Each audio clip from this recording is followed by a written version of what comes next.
Assalamualaikum warahmatullahi wabarakatuh. Perkenalkan, nama saya Muhammad Al-Kifari, NPM 2331646. Saya dari Teknik Komputer 23AB. Jadi saya di sini ingin mengumpulkan tugas rekayasa sistem itu yang bermaterinya Computer Engineering. Next. Nah, di sini ada definisi Computer Engineering. Computer Engineering adalah disiplin yang menggabungkan prinsip-prinsip ilmu komputer dan teknik elektro untuk menciptakan sistem komputasi end-to-end di ujung hardware. Insinyur merancang sirkuit pada papan sirkuit cetak PCB dan sistem on-chip. Di ujung software, mereka mengembangkan firmware, driver, dan lapisan sistem operasi untuk memaksimalkan performa perangkat. Dengan demikian, pekerjaan komputer engineer mencakup mulai dari prototyping, rangkaian elektronik, hingga debugging kode tingkat kernel. Bidang ini berperan penting dalam inovasi, misalnya memunculkan smartphone dengan performa tinggi, kendaraan otonom, dan perangkat IoT yang terhubung sepanjang waktu. Nah, sejarah dan evolusi. Perkembangan awal hingga sekarang, era komputasi awal 1940 sampai 1950 menandai lahirnya ENIAC dan UNIVAC, komputer raksasa yang memakan ruang ukur ruangan dan membutuhkan tenaga pendingin besar. Kemunculan transistor pada akhir 1950-an menggantikan tabung vakum, mengurangi ukuran dan konsumsi daya. Tahun 1960-an, teknologi sirkuit terpadu mulai massal, membuka jalan bagi miniaturisasi yang drastis. Pada 1970-an, Intel meluncurkan mikroprosesor 4004 prototipe CPU dalam satu chip, memberikan cikal pada PC. Abad ke-21, dinamika berubah cepat. Prosesor multicore, arsitektur ARM untuk mobile, FPGA untuk prototyping cepat, dan neuromorphic computing yang meniru otak. Semua perkembangan ini membentuk landscape di mana komputer engineer terus memadukan hardware dan software dalam solusi modern. Dan ada arsitektur komputer. Struktur dan komponen utama arsitektur komputer berpusat pada bagaimana komponen saling berinteraksi untuk menjalankan instruksi. CPU membaca instruksi dari memori melalui bus data. Instruksi kemudian didekode oleh control unit, diperhitungkan di ALU, dan hasilnya disimpan ke register atau memori. Memori utama RAM bersifat volatil dan menyediakan akses cepat. Sedangkan penyimpanan sekunder, SSD atau HDD, menyimpan data permanen. Selain itu, change L1, L2, L3 hadir di dekat CPU untuk mengurangi latensi akses data. Topologi bus dan interkoneksi point-to-point seperti PCLA mempengaruhi throughput antar perangkat. Desain seperti Harvard von Neumann memisahkan atau menggabungkan jalur instruksi dan data masing-masing dengan kelebihan performa dan kompleksitas. Sistem tertanam. Integrasi hardware and software embedded system merujuk pada komputer yang tertanam di dalam perangkat lain, berfungsi otomatis dan real-time. Contoh sehari-hari mencakup microcontroller pada remote AC, sistem pengereman ABS pada mobil, atau monitor detak jantung pada alat medis. Karakteristik kunci adalah determinisme waktu. Setiap instruksi harus selesai dalam batas waktu yang ketat dan efisiensi daya. Karena banyak perangkat berjalan dengan baterai, firmware sering ditulis dalam C atau assembly untuk meminimalkan footprint memori dan memaksimalkan kecepatan. Pengembangan melibatkan toolchain, cross-compiler, debugger, GTAG, dan RTOS seperti FreeRTOS atau Zephyr untuk manajemen tugas dan interrupt.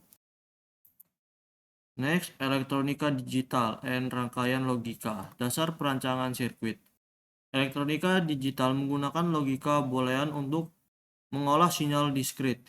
Gerbang dasar AND OR NOT digabungkan menjadi rangkaian kompleks seperti multiplexer, adder, dan register shift. Sebelum implementasi di ASIC, desainer biasanya memodelkan sirkuit FPGA menggunakan bahasa hardware description seperti VHDL atau Verilog.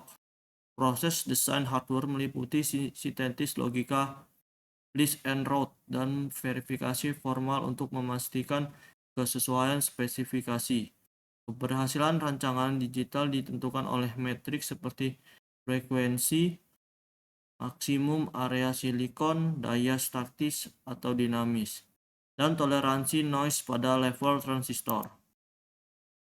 Perangkat lunak sistem, firmware, BIOS, dan sistem operasi.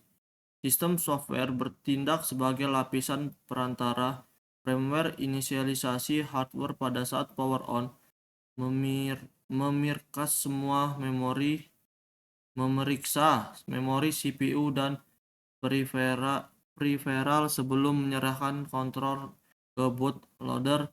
Bootloader selanjutnya memuat kernel OS Linux, Windows, atau RTOS yang kemudian menyiapkan manajemen memori sekunder proses dan driver perangkat keras. Driver bertanggung jawab menerjemahkan panggilan abstrak menjadi instruksi spesifikasi bus.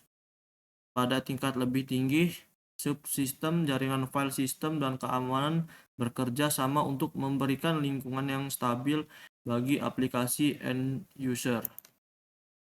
Jaringan komunikasi data, interkoneksi dan protokol. Rangkaian dan protokol jaringan kemungkinan perangkat saling bertukar data melalui lapisan OSI. Lapisan fisik menangani sinyal listrik atau optik. Lapisan link, Ethernet atau Wi-Fi memastikan frame sampai lapisan jaringan. Mengatur routing, lapisan transport, menjamin koneksi atau kecepatan, hingga lapisan aplikasi. Di dunia industri, protokol real-time seperti Profitnet atau Ethercat digunakan untuk otomatis pabrik keamanan jaringan melalui enkripsi, TLS, VPN, dan firewall. Juga kian krusial demi melindungi data dan mencegah serangan seperti DDoS atau man in the middle. Riset dan tren terkini. AI, hardware, quantum computing, and edge computing.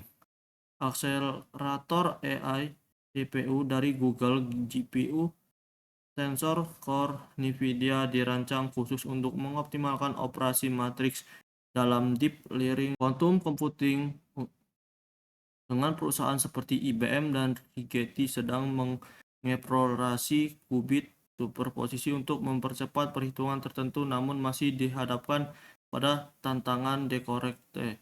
Di sisi lain, edge computing menggeser beban pemrosesan ke ujung jaringan seperti kamera pintar atau gate IoT, mengurangi latensi dan ketergantungan pada cloud. Riset pada arsitektur networking dan 3D stack IC juga menjanjikan efisiensi tinggi di masa depan. Aplikasi dan karir. Bidang industri dan peluang kerja. Computer engineers bekerja di berbagai sektor otomotif seperti kendaraan listrik dan otonom, telekomunikasi, 5G, 6G base station, kesehatan, wearable device, dan medical imaging, hingga aerospace, satelit, dan sistem kontrol pesawat. Di startup, mereka sering merancang prototipe cepat menggunakan Arduino Uno atau Raspberry, sedangkan di perusahaan besar tugas bisa berupa optimasi pada proses 5nm atau pengembangan RTOS atau aplikasi kritikal. Kemampuan interdisipliner memahami sirkuit elektronik sekaligus menulis kode efisien menjadikan mereka sangat dicari dengan gaji dan jenjang karir yang kompetitif. Baik, mungkin itu saja yang dapat saya sampaikan tentang presentasi ini. Jika ada kesalahan kata atau kekurangan, saya mohon maaf. Saya akhiri. Wassalamualaikum warahmatullahi wabarakatuh.